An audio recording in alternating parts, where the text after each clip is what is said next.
you will be able to tell the difference between these shorts and General Hospital. The writing alone, people thought this had to be written by AI. It's the billionaire werewolf who's, sleeping with your... I'm not even joking around. A lot of werewolves, a lot of billionaires, they're all hot. Oh. Yeah, this is a thing. This is General Hospital, and then add more billionaires and more werewolves. Everyone was convinced this was written by AI.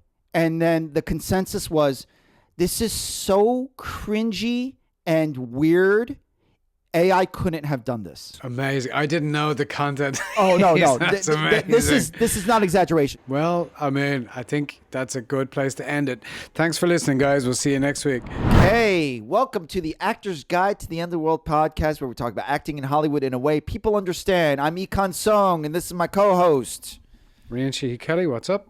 What's up, buddy? As always, follow us wherever you find your podcast.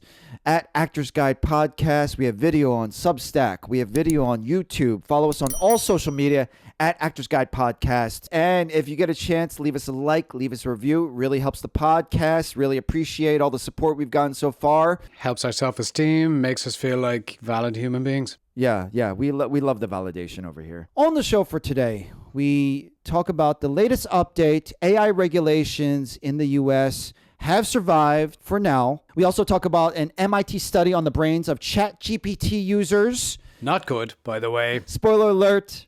We also talk about the phenomenon that is going around, addicting vertical shorts. They're sweeping the entertainment industry. Are they sweeping the entertainment industry? I don't know. We're going to have an honest talk about it. Do we hate them? Do we love them? And on with the show. Now, a quick word from our sponsor. Is craft services the only time you eat a decent meal? Do you feel a little ashamed walking off set with fistfuls of brisket? Meet Crafty Bag, the stylish and environmentally conscious way to steal food from set. There are no limits with Crafty Bag. You can go from fig Newtons to filet mignon. Now comes in green screen. Crafty Bag is not waterproof. Spillage may occur. Did you get some sun this week when you were in Chicago? I did. I got some Chicago sun. There you go. That's what I thought. Went to the beach in Evanston, which was lovely. Evanston's nice. It is, man. It's lovely. I got burnt. I got burnt for the first time this year. Even though I was literally putting on factor 50. I put on a few times. I still got burnt. Rían is freshly baked from Chicago. That makes it sound like I'm high. I'm not high, by the way. He means I got sun. I was in the sunshine. That's a good call. This is a family show. Family show. Yes, I had a lovely time in Chicago for a week, which was great. I was there for a wedding. It was fantastic. Caught up with a load of old friends, and nice. It was great, dude. So, word around town, we have an update. The bill that will not die. So we talked about this last month, maybe a month and a half ago. There's this big bill, quote unquote, a beautiful bill that's being passed up. It got passed up through the Senate. It's now to the House. Now, the one thing that we're going to talk about is the AI stuff. Actually, they technically called it a moratorium. There was an AI moratorium in this bill that would ban any states from having any AI regulations for the next 10 years. Bananas. Exactly. That part was removed from this bill. Thanks to all the people who called in, thanks to everyone calling in to their senators and their local representatives. Now, it got voted down 99-1. So if there's any silver lining or glimmer of good news, that was it. We're not going to speak about all the stuff that's still in the bill. Can we name and shame the one? Who's the one? Who's the one who was like, no, I think that's a good idea. I don't think you should regulate AI. You'll probably dig that up.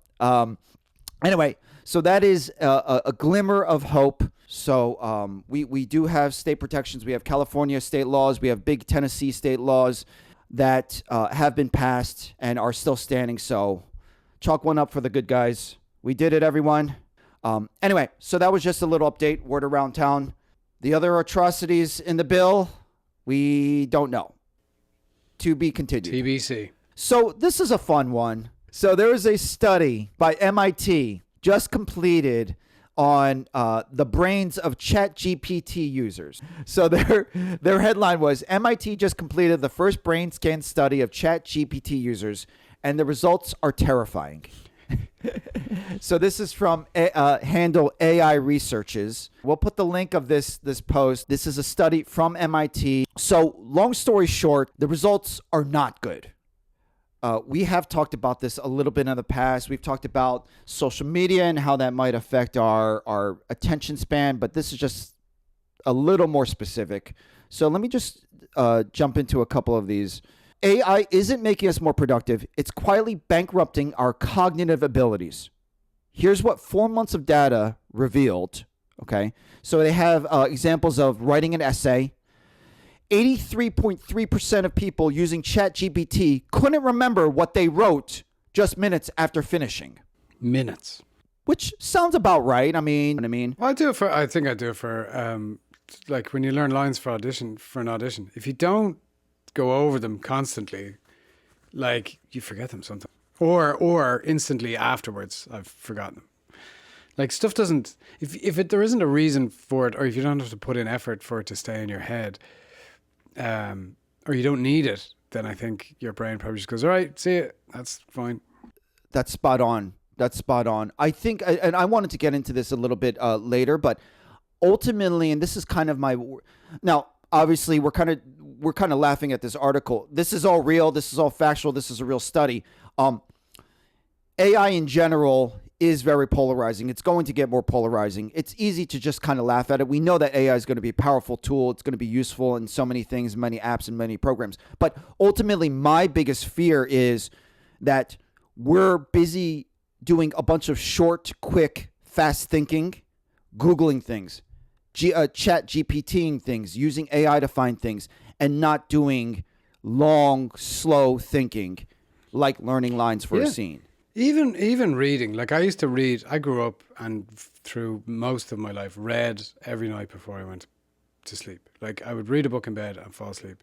That I can't tell you the last time I did that because I scroll my phone now and I hate that I do it. Like I really hate that I do it. And I'm like, tonight's the night, I'm going to get back to reading. And my concentration levels are shot, I think, just from using the way I use a phone, the way I scroll. And I used to beat myself up for this. Like, you know, like, what are you doing? You're fucking ruining your brain.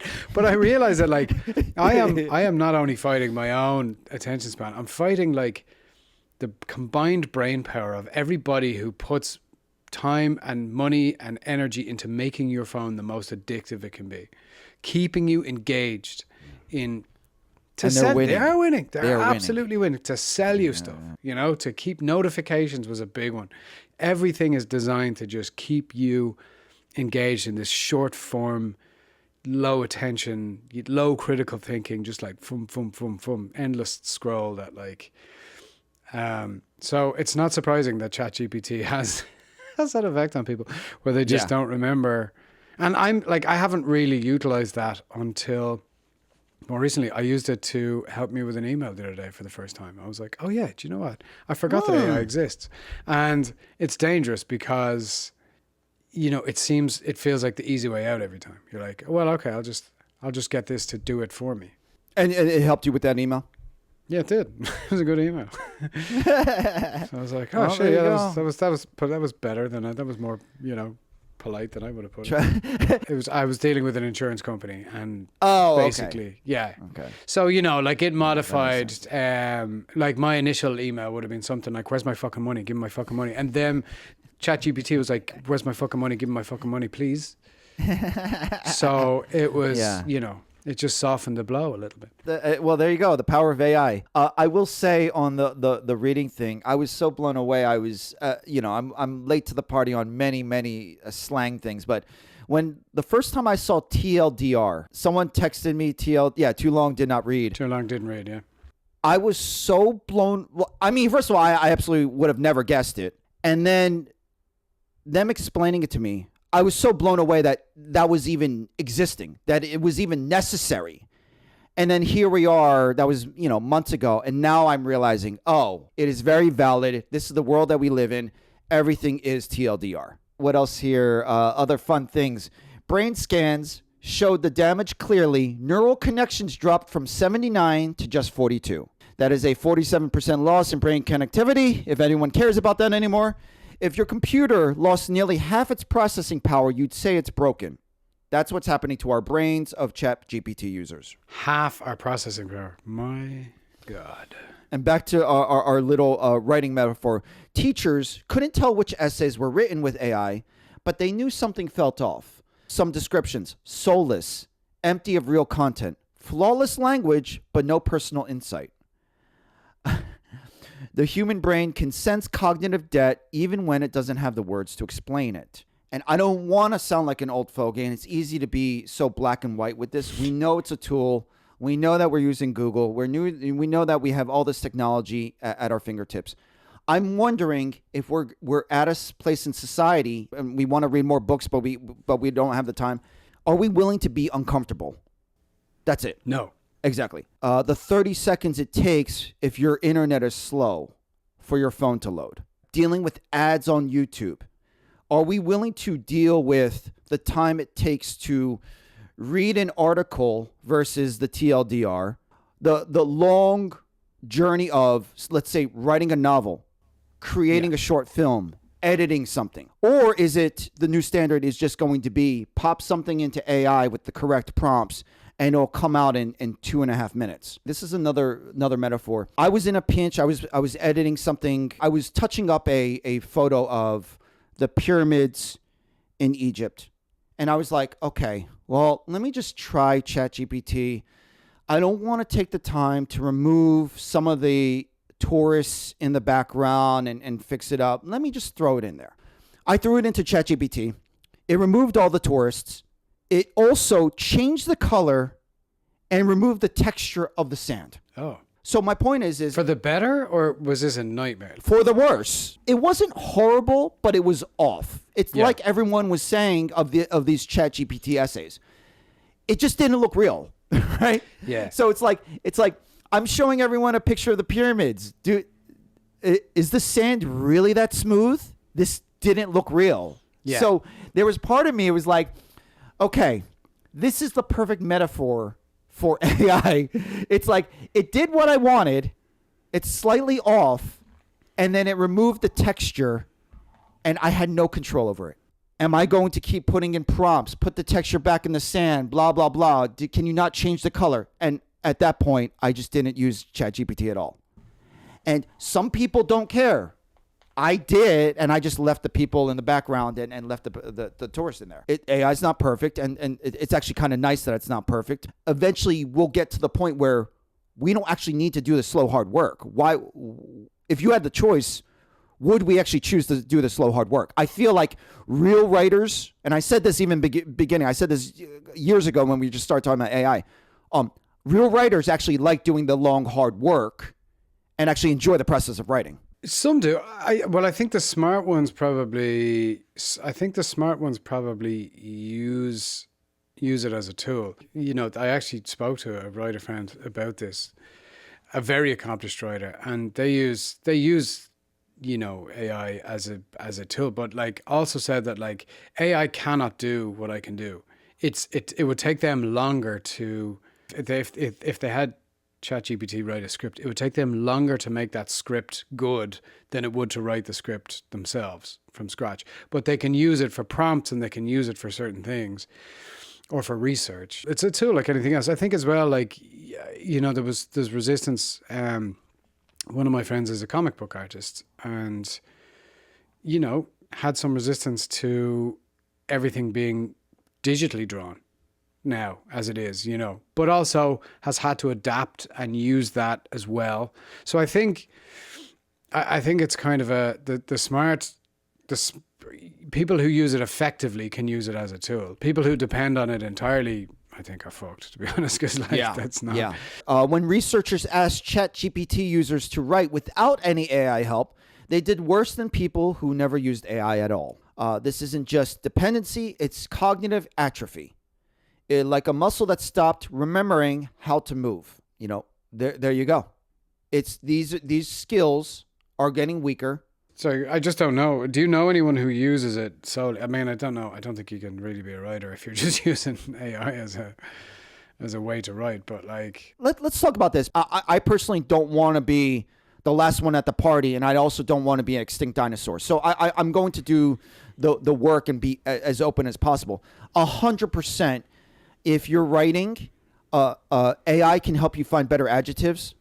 AI can help you craft certain things. I mean, it can amplify the skills that you already have. So, say for example, I saw a video that was for basic writing. This is an ex-journalist. He's talking about how he uses Chat GPT.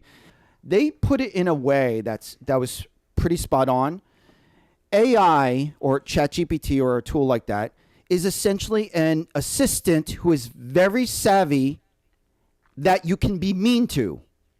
Probably not a great practice either. But if you had a writer's assistant, I get it. You don't need to take the time to be extra polite to them in a human social. I mean, here's the thing. I get why that's a selling point. I get why, for a basic level assistant, that would be handy. And there you go. And it's in every law office. Every bank is using it. And all the analysts are being told by their boss to start using it. Well, that's the thing, isn't it? Like, I mean, that's the argument. One of the arguments against AI is that it kills those jobs and it robs people of the experience. Like having an assistant, that assistant is presumably an aspiring writer or a law clerk or whatever. You're robbing them of that opportunity to learn. So, what does that produce down the line? What kind of workforce does that produce in writers? Or now look, there's people who find a way, they always have, and they'll figure out how to write, but it kind of takes away that pipeline of people coming up and learning that way. That's I think a great probably point. in a lot of positions, like not just writing or law, or I'm sure like a lot of those production positions will be made obsolete. A lot of VFX and special effects positions, I think, are going to go by the wayside. That's a great point. That's a great point. On that note, you're 100%, and this is what people were worried about during the strike, and there was in the stipulations of contracts, it was the size of the writers' rooms. They introduced AI is allowed in writers' rooms and those tools, but this idea of apprenticeship is dying. You're completely right. Those positions aren't going to exist. And I think it's actually a big nod to create your own stuff, because that's the only time you're actually going to have the experience of building something, editing it yourself, directing it yourself, writing it yourself. Because on the upper level of TV shows and films, it's going to be Ryan Murphy, Shonda Rhimes, and then everyone else. So I completely agree. The apprenticeship is slowly dying. On that note, I remember. I mean, this is not new, but there's two ways of thinking of even film school. A lot of people say go to film school. It gives you a regimen. You can learn so many things in network. And then there's so many people who's like, everyone has $1,000 camera in their pocket, editing tools that are essentially free on your computer. Make it now.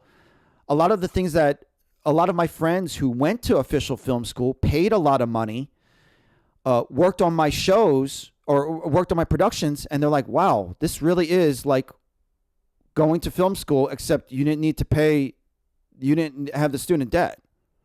And that's where you get the experience of actually building something. Yeah, it's interesting. I'm sure in film school you learn things. It probably gives you a bit of a shortcut to learning things. But you're right.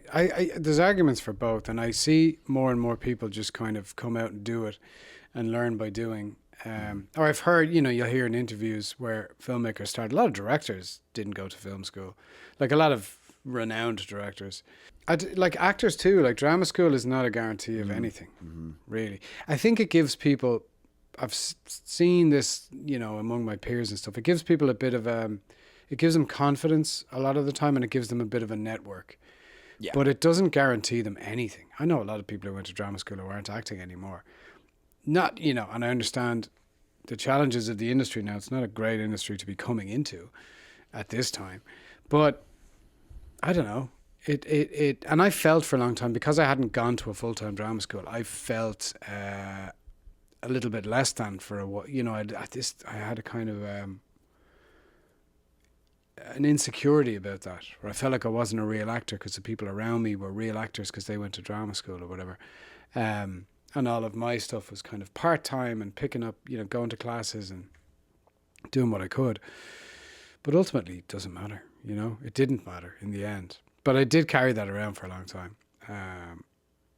But I don't know. I don't know now. I mean, would you advise somebody to go to drama school now?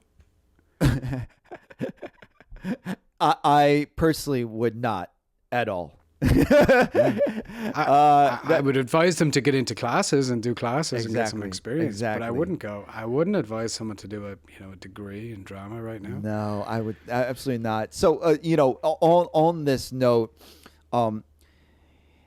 we're in such a transition for technology, and you know, AI is a great starting point, affecting so many different industries. Ours is kind of actually low on the list, right? So if let's say, imagine you're paying a lot of money for any 4-year institution. I don't know what's safe. I honestly don't. I want to go to law school. Yeah, if you have the time and the money, maybe still be a doctor. If you want to go the route of finance, I guess, you know what I mean? It's like the things that were quote unquote safe 10 years ago, half of them, I was like, I don't know what's safe. So I'm a little more biased. And keep in mind, I was very fortunate to go to a expensive, fancy school. My parents were able to provide for that. So I'm not even going to blow smoke up anyone's ass. I'm very happy to have that. Do I use it at all? No. I use that degree to sound smart at parties. It helped me get my first tutoring job, which was very, very important to me years ago. But, you know, the resume is a piece of paper. My dad is a math professor. I very much believe in education and the importance of academia. But as far as the practicality, good God. Are you kidding me? Yeah. Do you realize how expensive the universities are? And by the way, I mean, we won't even get into it. A lot of the fanciest universities are getting their federal funding cut. Are you kidding me? I don't know what's safe. No, I just realized something too as you were talking there. It just clicked with me. That's why you never get invited to parties. Yeah, exactly. So it doesn't. It didn't do much for me. The film school debate is, film school and acting. I mean, it's flip a coin. I mean, my dad always wanted me to go to grad school, even for acting. He has so much respect for academia. He's like, why don't you go to acting grad school? I was like, why? And I don't want to sound judgy, but practicality, it's. I just didn't see if it was worth the return on investment. Yeah, absolutely. Depending on where you want to go with it. Feel like you really need it or want it, go for it. But yeah.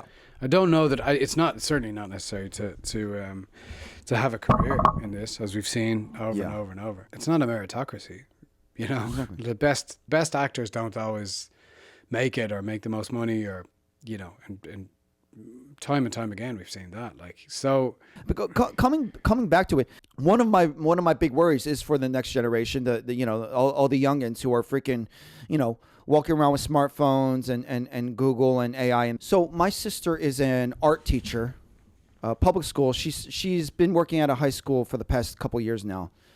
She brought there was a program thrown by Adobe. So it was sponsored by Adobe, and they had an expert and a mentor over there. So needless to say, they were talking about Adobe. This is how you use it. But also, these are some new AI tools. They're pitching very talented, real artists in high school. Their brains aren't even fully developed. So they're seeing these tools for the first time, and they're like, wait, it just creates? Right? These people, I've seen these kids work. They are so brilliant, and they'll just draw something right in front of me. It almost brings me to tears. After the program, all the kids went up to her and, did you approve this? This isn't right. All these high school artists said, what is with this AI art? We don't want to have anything to do with it. And I was like, thank you. Fight the power. It's kind of nice to see. And we'll see the next generation if that continues. Let's just wrap up this AI thing. The last statistic here, Chat GPT helps you finish tasks 60% faster, but it cuts the germane cognitive load essential for real learning by 32%. In other words, you're swapping long-term brain power for short-term speed. That sounds like you were advertising ChatGPT. It sounds like you're doing it like a pharmaceutical, like a big pharma, like a drug ad, and you're saying the good ChatGPT can help you do this, but it also ruins your brain. Well, ChatGPT ruins your brain. Well, in all honesty, I'm trying to be fair about this. It's easy to hammer and it's easy to hammer this, but ultimately people are going to still use ChatGPT. Fun too. And let's say working out, you will need many reps to actually build muscle. Abs don't happen within 30 seconds yet. So we might still need to do long, hard, and uncomfortable work at some point. And anything worth doing takes time except losing weight on Ozempic, apparently, because I've seen a lot of Ozempic around lately. Exactly. A lot of people dropping weight very fast. Exactly. Yeah, and apparently there's a generic Ozempic that's running around. So that's also, I mean, who knows? Technology is making leaps and bounds right now. So moving on, this is a good segue because the lines are getting blurred. We have to talk about this because it was just on my mind. These vertical shorts that are taking over Hollywood, very much like AI, I just feel like I want to be fair, and I also want to be honest. It's not pretty on either side. Well, let's explain what they are first. And I'm assuming you're familiar with them to a degree, right? These are vertical shorts. They're on apps. They're essentially a minute or 2 minute long, short episodes, highly addictive, mostly campy soap operas. A lot of these companies are Chinese companies, not TikTok related, but very similar. And they're expanding and breaking out over in Hollywood. If you're in LA, it's one of the only things that are shooting. They're almost 100% non-union. They'll throw you whatever they have, a couple $100, maybe more, all non-union contracts, but they are actively being watched. Real Shorts alone is a Chinese company, and it's some months is making $10 million a month on revenue. $10 million a month at a time where major studios are hurting. But these non-union vertical shorts of really cheesy soap operas are just on fire. Like you say, they're basically the modern soap operas, but done in very short form and made and churned out very cheaply. I would love to hear if you got any specific information from people who worked it, because I don't know any friends on hand. I did have to do a little research. I did a video on it on my Instagram just because I wanted to talk about it. A lot of my non-union actor friends were asking about it, whether they thought it was bad for their career or not. It's polarizing. And I will be fair. Yeah. If you watch this, I'd like to say that this is pretty standard of a soap opera. It is not standard of a soap opera. If you're going to compare that to General Hospital, I don't want to be judgy about what the content is, because some people can say I'll never watch General Hospital or One Life to Live. You will be able to tell the difference between these shorts and General Hospital. Some people will compare it to a Hallmark movie. They're all cliffhangers. And, the brilliance of this is not only are they being watched, they are making money. They are making a lot of money. Yeah. You will need to, for some of the apps, you will need to pay $1 to see the ending, to see the next episode. People are paying money. People are being trained to pay for money. When everyone cut cable and doesn't want to pay for Hulu and Netflix, they are paying to see these shorts. So there's a couple of things there in my head about that. One, people are paying for it. People are watching it. Yeah. Who are we to say it's right or wrong? You know what I mean? Just because I wouldn't watch them and I don't want to do them, well, I don't have the option. But I mean, what would you say to a non-union actor or an up-and-coming actor? An agent had kept sending somebody these vertical shorts, and they kept shooting them down, and they were like, the agent was kind of saying, well, these are the only things going on at the moment. Like, are you sure you won't do them? And this person was kind of pushing back against them. So, and then I know people who've done them, and I know someone who's doing one, I think, at the moment, and she's, it's giving her, she's non-union, and it's giving her employment for a month or whatever, So it's a tricky one. I mean, part of me is like, look, if you're non-union and you're up and coming and you want experience on camera, go for it. I mean, I don't know what the downside is for someone in that position. It's experience. Yeah, let's talk about the good things, right? Because we're trying to explain these vertical, like, honestly, if you're not on the app or if you haven't seen these things, and you should essentially Google it, because it was hard for me to really picture it until I saw it. Now, keep in mind, if you're listening to this, these shorts are essentially all non-union. Actors like Rían and I don't have the option. So I just want to be clear here. I don't want to sound judgy and poo-poo. I am 100% jealous that there is so much work that is successful. I will admit it. I'm happy not to do them, but there is a little FOMO, right? If you are and this is actually part of the reason why I did the video, because it's easy for people to judge it. By the way, the writing alone, people thought this had to be written by AI. It's the billionaire werewolf who's, sleeping with your... I'm not even joking around. A lot of werewolves, a lot of billionaires, they're all hot. Oh. Yeah, this is a thing. This is General Hospital, and then add more billionaires and more werewolves. Amazing. I didn't know the content. Oh, no. That's amazing. This is not exaggeration. Well, I mean, I think that's a good place to end it. Thanks for listening, guys. We'll see you next week. Everyone was convinced this was written by AI. And then the consensus was, this is so cringy and weird. AI couldn't have done this. Oh, really? Okay. It's you would actually probably love it. Most people actually would get a kick out of it, and I think that's part of the camp and part of the fun. Now, here's the thing. This is the one time in our industry where you can make some decent scratch, get some experience. You might be in demand and might keep you busy. And by the way, everyone is kind of looking around, twiddling their thumbs. I don't have any judgment. This might be weird to say. I think if non-union actors could do it, I think they should, because there's nothing else going on. I was going to say, but the only thing to be careful of, well, one, the writing's obviously shite. So, like, you're not working with great material, but you're getting experience. The other thing is, I don't know I presume these are like viewable in perpetuity for no more money, I'm guessing. Thank you. So there's probably an in perpetuity clause there for this kind of stuff. And I don't know what kind of AI protections are in there, if any. So these, I presume, without knowing. Thank you. I sound very ignorant here, but like they could be used to train AI potentially, right? Thank you for bringing that up, because let's get to the bad stuff. You're welcome. Okay, you're welcome. Union actors might judge it, might feel above it. To do my video, I actually wanted to be fair, and I also wanted to do research.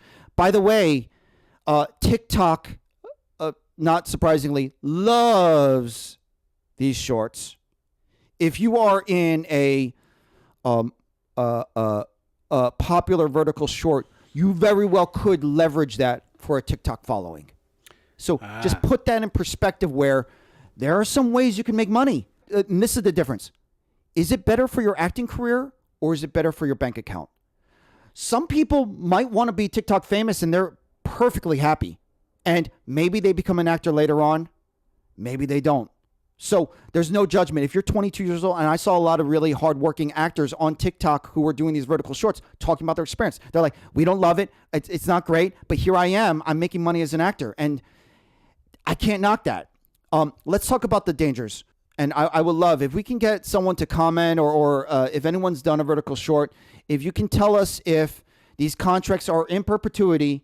It is not set in stone. A lot of these are in perpetuity contracts. That means that they have your use, your likeness, and rights forever.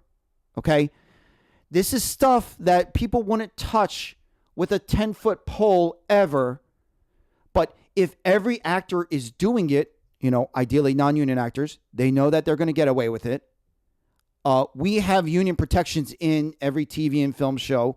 That's never the case that someone would be able to use it. What does forever mean? Not only does it mean like 50 years or 100 years when everyone's gone, it means that if you sell it or license it to Netflix and it gets 5 billion more views, you don't get a penny. You have non-union contracts. They're getting away with a lot of things. A rate could be $200 a day. It's not bad. Non-union, $200 a day. Have fun on set. Goof off. I've heard $3,000 was thrown at somebody. $3,000 a day? Yeah. Not $3,000 a day. Because they kept turning them down and they wanted them. Wow. But even say so that's an isolated case, and that's a very specific case. You're right. I don't want to. In general, it's $200, maybe $800 a day if you can negotiate $1,000 a day. But you're right, $3,000 is. But that's excessive. That's a lot.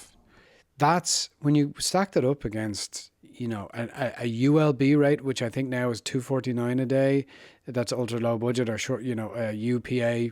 Ultra low budget project agreement. A modified low budget is about $480 a day, I think. Even a low budget is, less than that. So when you stack up, the day rate for union jobs, I mean, these vertical shorts in a lot of cases are blowing them out of the water. The lines are blurred. I saw that argument. If you compare it to an ultra low budget, like you said, it's a hard comparison. I think it's unfair. You're right.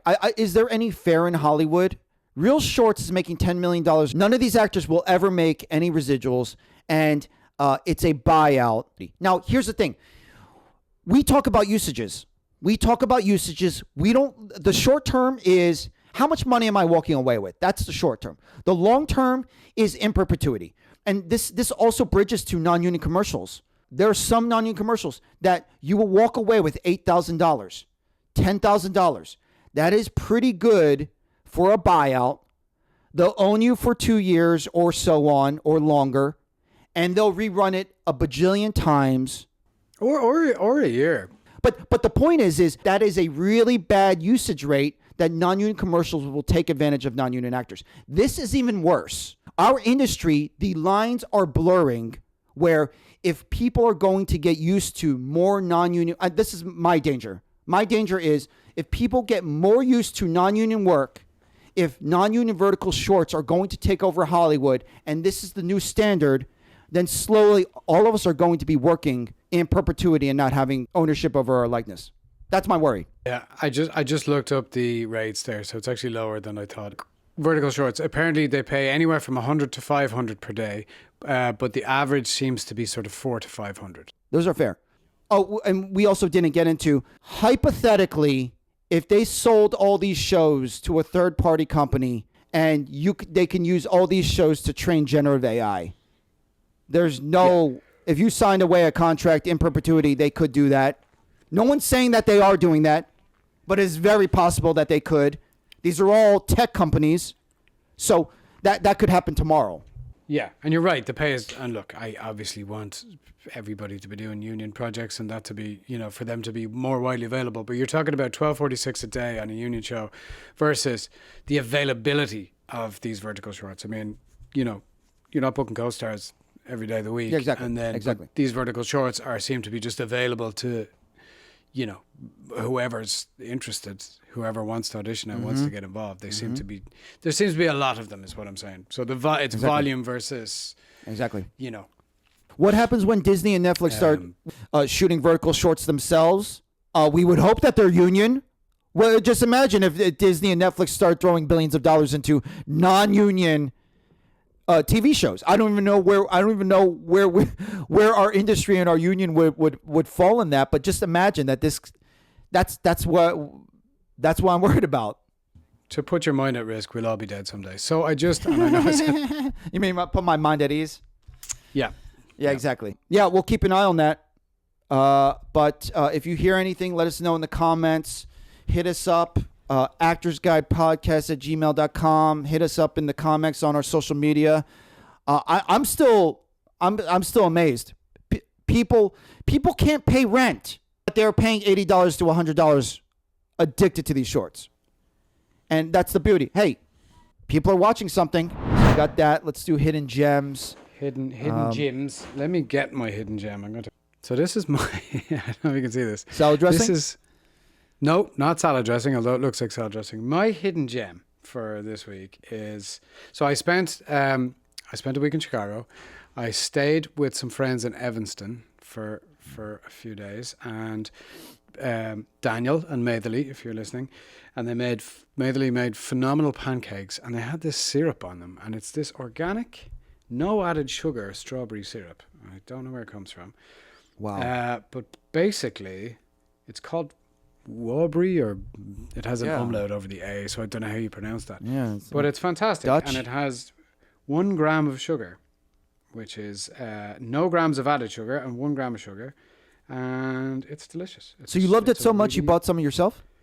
No, Maithili, I came home today, and Maithili had sent me some in the mail. I just got an Amazon delivery of this stuff, and saying to remind you of your family in Illinois, basically. Wow, what a great friend.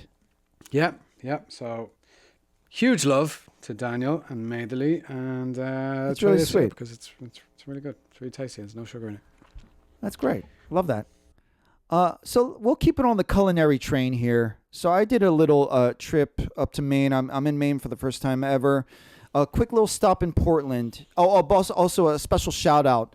Our friend Mary Niederkorn. So gracious. Yes. I visited her on the way to Portland. Stopped by her place in Boston. She offered her place as a pit stop just to make us some food, be able to rest from the long drive. She hosted my parents and my sister, and we walked around their garden, ate their fresh vegetables. They made handmade bread, lunch for us as a pit stop. Incredibly gracious. So a special shout out. So I know she's listening. Your hidden gem is Mary Niederkorn? No. That was a shout out. Yeah, I know. If you're lucky enough to know Mary Niederkorn, then God bless you. Yeah. That's pretty niche. That's pretty specific. Yeah. So we stopped in Portland for a couple days. I want to shout out this restaurant. Portland, Maine is a very popular little food, up-and-coming food city. A lot of choices. I will shout out, there's a lobster restaurant that's literally on a floating barge. Pretty big. Like, there's a nice deck. You could take pictures and chill out. But my family had, a table full of lobsters. I'm allergic, so I was just watching them. Are you? So am I. Yeah, I know. Yeah. We share that. You have an EpiPen? You have an EpiPen? I just stay away from it. I don't carry it around. I should, but I just stay away from it. You have one though, right? Well, the issue is they expire after 2 years. I know, yeah. So I don't keep buying them.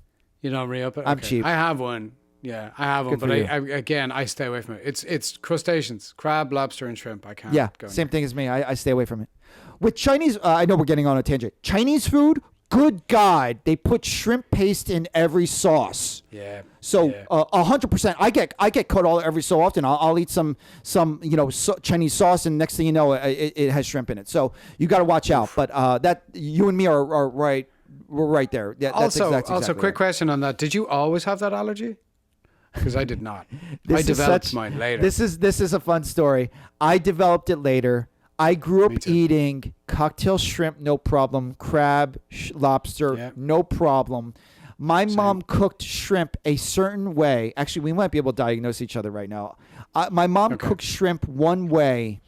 It was like Asian style, like they had the heads on it. Yep. I literally almost died in high school. We were so blown away by it. They didn't take me to the hospital. I almost died from a food allergy, anaphylactic shock. We waited it out, and the food allergy, I was like puffed up, everything. I almost died. We didn't know what it was. I should have went to the hospital. I didn't even know I had a food allergy. And it was only when shrimp was cooked that certain way. I never touched it again, and we were all shocked, and my mom felt really bad because she cooked the shrimp. Years later, I was still eating shrimp. I just didn't eat shrimp that way.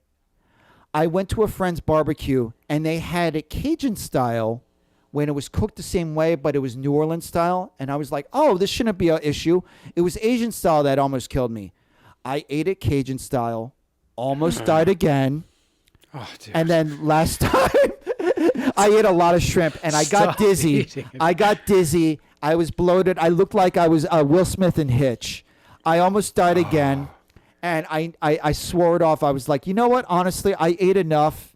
I don't miss it, and that's where I fall. I just stay away from it. Okay. I had to tell you that story because you just asked me. I had to tell you. No, that. it's a good story. It's a good story because mine was I had eaten it my whole life, no real issues. I remember getting sick from a seafood pizza when I was younger, but I think that might have been unrelated.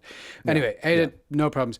Ate crab one time. I think I was working somewhere. I think it was in Chicago. I was working, and I ate crab, and I was like, and I was like, my throat got really scratchy and like, I kind of like trouble breathing, and I was like, oh, that's weird.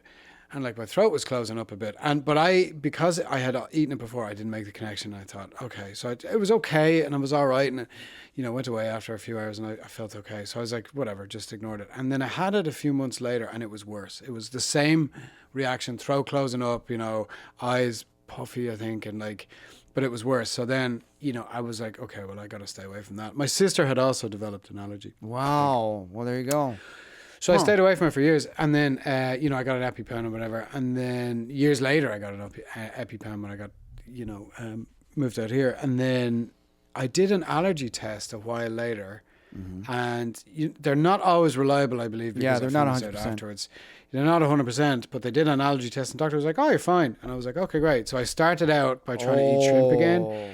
Instantly, like a hay fever reaction, like my eyes puffed up, itchy eyes instantly from eating the shrimp. I told the doctor, and he's like, yeah, you can't eat any of that. He's like, you're out.